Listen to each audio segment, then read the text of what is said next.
एक बार की बात है। एक गांव में एक ब्राह्मण रहता था।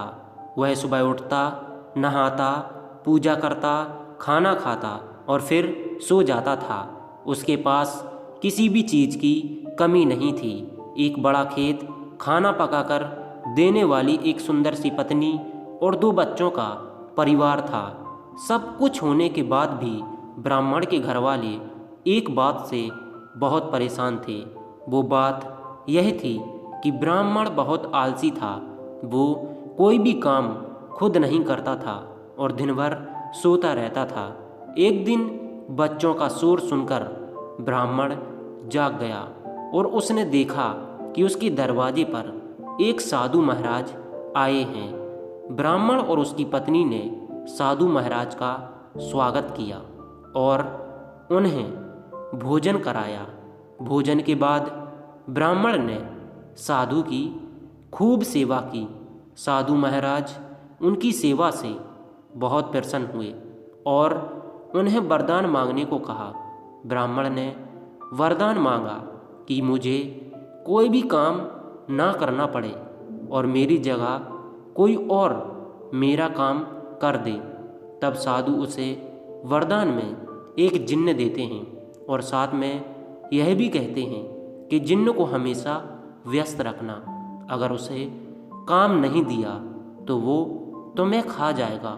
वरदान पाकर ब्राह्मण मन ही मन बहुत खुश हुआ और साधु को आदर के साथ विदा किया। साधु के जाते ही वहाँ एक जिन्न प्रकट हुआ। पहले तो ब्राह्मण उसे देखकर डर जाता है, लेकिन जैसे ही वो ब्राह्मण से काम मांगता है तब ब्राह्मण का डर दूर हो जाता है और वो उसे पहला काम खेत जोतने का देता है।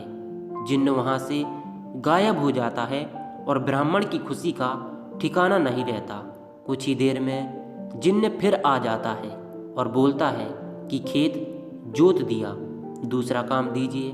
ब्राह्मण सोचता है कि इतना बड़ा खेत इसने इतनी जल्दी कैसे जोत दिया। ब्राह्मण इतना सोच ही रहा था कि जिन्न बोलता है कि जल्दी मुझे काम बताओ, नहीं तो मैं आपको खा जाऊंगा। ब्राह्मण डर जाता है और बोलता है कि जाकर खेतों में सिंचाई करो। जिन्न फिर वहाँ से गायब हो जाता है और थोड़ी ही देर में फिर आ जाता है। जिन्न आकर बोलता है कि खेतों की सिंचाई हो गई, अब अगला काम बताइए। ब्राह्मण एक एक कर सभी काम बताता जाता है और जिन्न उसे चुटकियों में पूरा कर देता है। ब्राह्मण की पत्नी यह सब देख रही थी और अपने पति के आलसीपन पर चिंता करने लगी। शाम होने के पहले ही जिन्न सभी काम कर देता था। सब काम करने के बाद जिन्न ब्राह्मण के पास आ जाता और बोलता कि अगला काम बताइए, नहीं तो मैं आपको खा जाऊंगा। अब ब्राह्मण के पास कोई भी काम नहीं बचा जो उसे करने के लिए कह सके।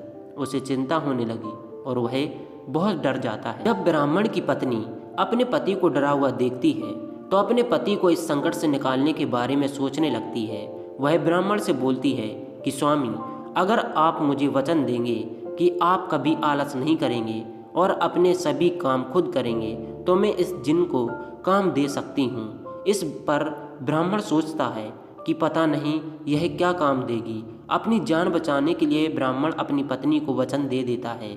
इसके बाद ब्राह्मण की पत्नी जिन्न से बोलती है कि हमारे यहाँ एक कुत्ता है, तुम जाकर उसकी पूंछ पूरी सीधी कर दो।